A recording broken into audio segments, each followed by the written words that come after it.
Most of our physical friends don't realize that when you ask, it really is given. That in the simple realization that you want something, that doorways open, pathways light up, all kinds of non-physical help comes into being, all kinds of circumstances and events, and rendezvous, vibrational rendezvous, take place in the moment that you come into contemplative awareness of something that you want.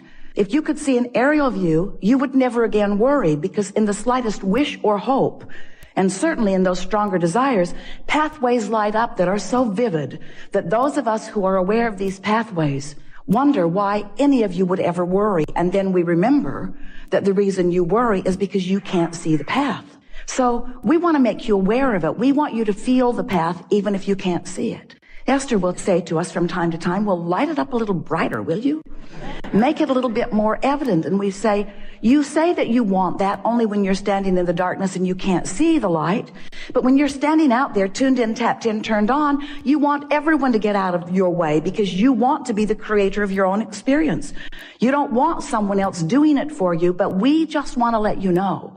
No one else is doing it for you, but you have infinite intelligence helping you along the way. And if you could just be a little less aware of what's not going right now the way you think you want it to be, and a little more aware of what is going the way you want it to be, so that you're tuning yourself to the highest frequency of your highest good, then those pathways would be more evident to you. And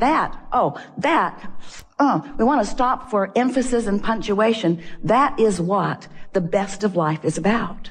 When you want something and you believe it and you're on your way to it and you're joyfully romping down the path on your way to it. When you go on vacation or you get on a journey, you get out on the road going someplace, you're not there when you first start, but you don't freak out because you're not there. You expect there to be some journey along the way. But we have to say, friends, we love you very much. You know what's coming after that phrase? We love you very much, but you do complain on your journeys. You do. You complain on your journeys, and we take that as a good thing, not as a bad thing. We mean it as a compliment in this sense. At very deep levels, sometimes so deep, at very deep levels, you know things are supposed to work out for you. You do. And when they're not, there is a sort of freaking out that is natural. We understand that. But we want you to know a whole lot is working out before there is a manifestation that you can show to others. And if you can be a little less hung up on the manifestation that you want to show to others and more tuned to the feeling of adventure, to the feeling of joy, don't you just love it when you want something in general terms and you don't exactly know how it will play out? Oh, you've got some ideas about how you would like it to play out. But the reason that you want whatever it is to play out in more detail is because you believe that in the manifestation of it, you will feel better. So, you know how when you want something and it hasn't yet manifested, but you have this general sense of it, and then ideas start to come to you? Don't you like that feeling of idea? Don't you like that feeling of inspiration? You do when that feeling of inspiration is accompanied or allowed on this basic platform within you of expecting good things to come. So if you could just develop a sort of general basis of beingness that goes sort of like this.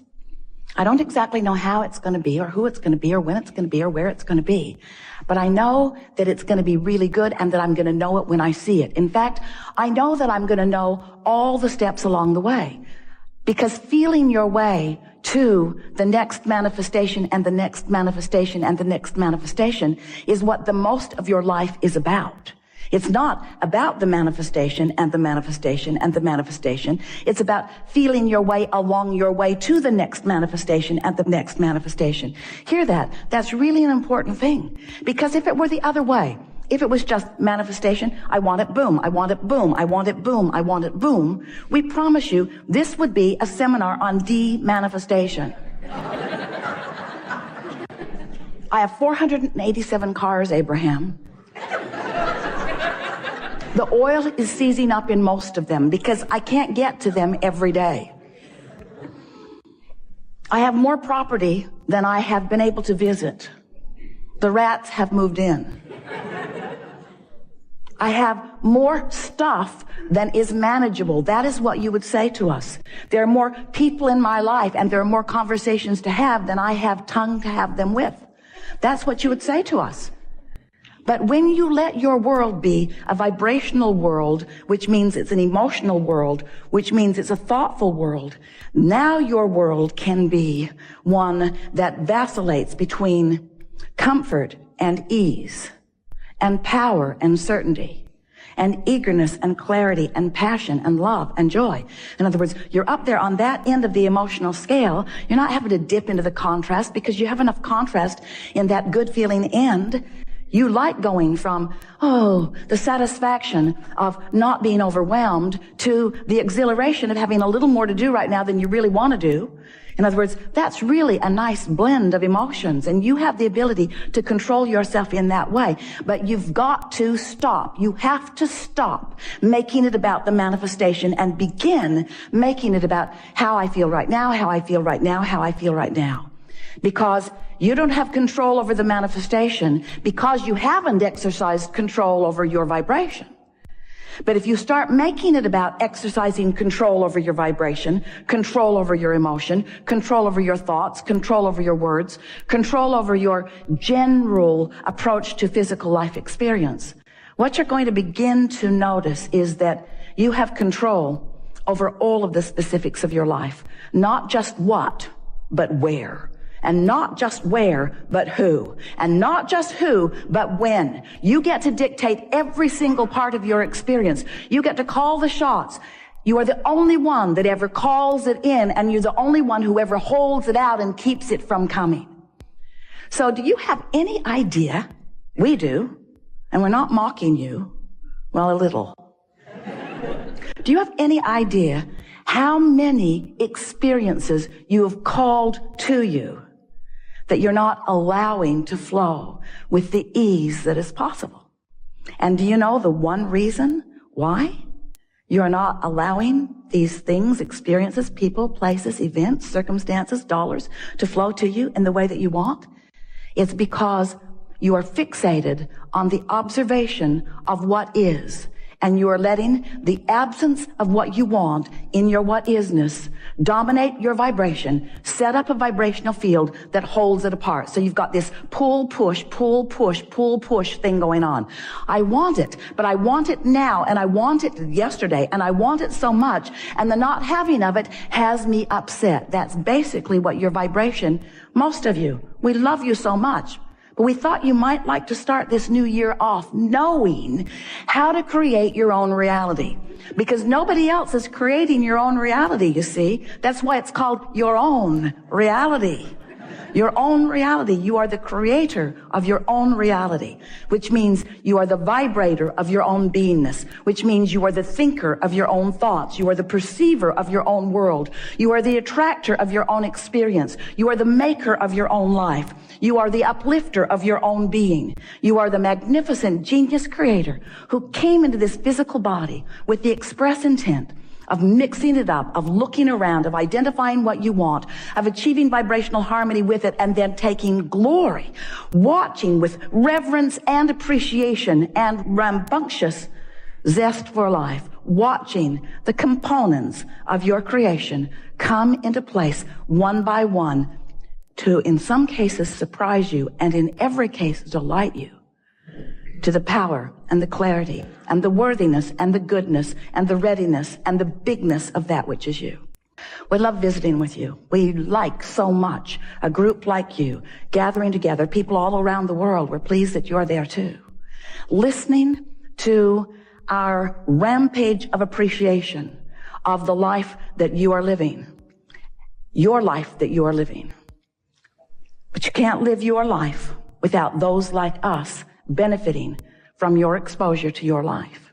Because when you look around and you have experiences and you revel with delight in some of them and you shudder in discomfort at others, in every case, whether you are cringing or applauding, you are focusing energy that is creating worlds. And as you do that, we're all in on it. We get to participate with you. That thrill that you have is our thrill that you are interpreting. But when you feel bad, that's you interpreting the absence of us. Absence isn't the right word because we don't go away. It is your pinching yourself off from the vibration of your source. That is really what negative emotion is. So have you been listening to us for a while? You know about vibration? Pretty much. You understand that law of attraction is the engine that manages all of this, and that it is tuned to vibrational frequencies? Do you understand that everything has a vibrational frequency? Do you understand that your manifestations that will soon manifest have vibrational frequencies? And that if before it manifests, you achieve vibrational harmony with the frequency of it, then it comes to you faster. Do you understand that abundance has a vibrational frequency? Yeah? And can you imagine what it feels like? What would the vibrational frequency of abundance feel like if you were going to put words to it? It would feel like ease. It would feel like freedom to choose, certainly. It would feel like eagerness. It would feel like clarity. The vibration of abundance feels like fresh air. It feels like clear path. It feels unlimited. It feels always flowing. It feels abundant, meaning never ending, always flowing. It doesn't feel pinched off, and it doesn't feel like jealousy, and it doesn't feel like worry, and it doesn't feel like fear. It feels like fun. It feels like sureness. It feels like certainty. So let's say that you're standing in a what-isness of less abundance than you want. If you can take your attention away from your perceived manifestation of not enough, and you can focus upon something else that feels like fun or something else that feels unlimited. In other words, you can use subjects other than the subject of money, which may feel like not enough every time you think about it. You can focus upon other things that feel like fun, that feel unlimited, that feel like clarity, that feel like fresh air.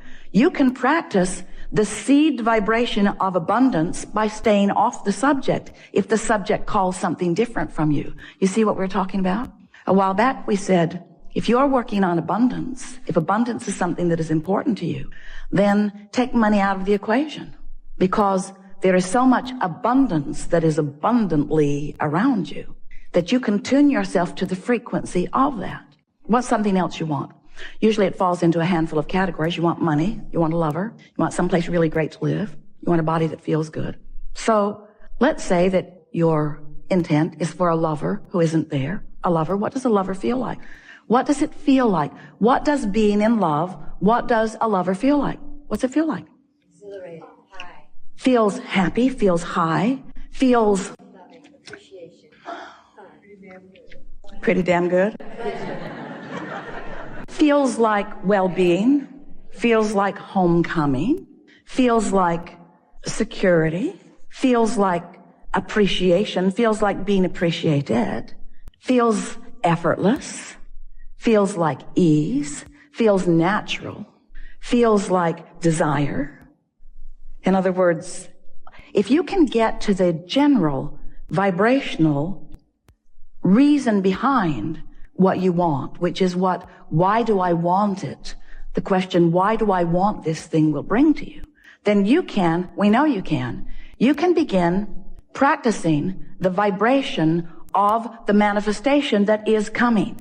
Now here's the thing that we know that often you don't know that we so want you to know, and that is that everything you've asked for is coming. And the only question is, how long are you going to keep yourself from it? That's the only question. So, do you sense that we sense? Do you understand that there is abundance immeasurable, abundance not recognizable by most of you, abundance not yet experienced, let's just put it that way, by most of you, abundance for you, vibrationally queued up, and that all you've got to do, the only thing you've got to do is to practice the vibration of it, and it makes its way to you in so many different life-giving, fun ways.